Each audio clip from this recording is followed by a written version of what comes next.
Hello friends, welcome back to the new video guys. In this video guys, I am going to show you guys how can we change our Bluetooth device name in our Infinix phone. Guys, you want to change guys your Bluetooth device name, so guys you can change it. And guys, now let's see how to change Bluetooth device name in our Infinix phone. In this video guys, I will show you.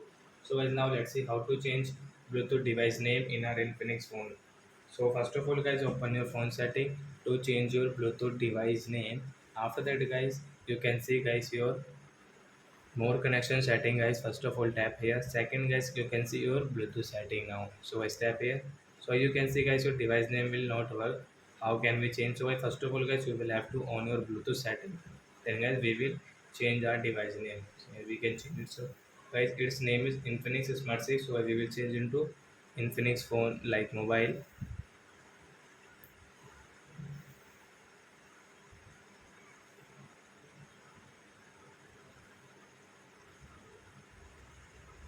So we will change into guys Infinix mobile phone with icon guys, and guys rename here.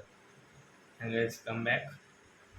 Then guys again guys tap here. Then guys you can see guys your Bluetooth device name has changed into Infinix mobile phone. So I hope friends you have understood how to change Bluetooth device name in our Infinix phone. So that's it guys. Thanks for watching. So guys, now we will move to next video guys with new topic. Before going guys, please go and like my video. Bye bye friends.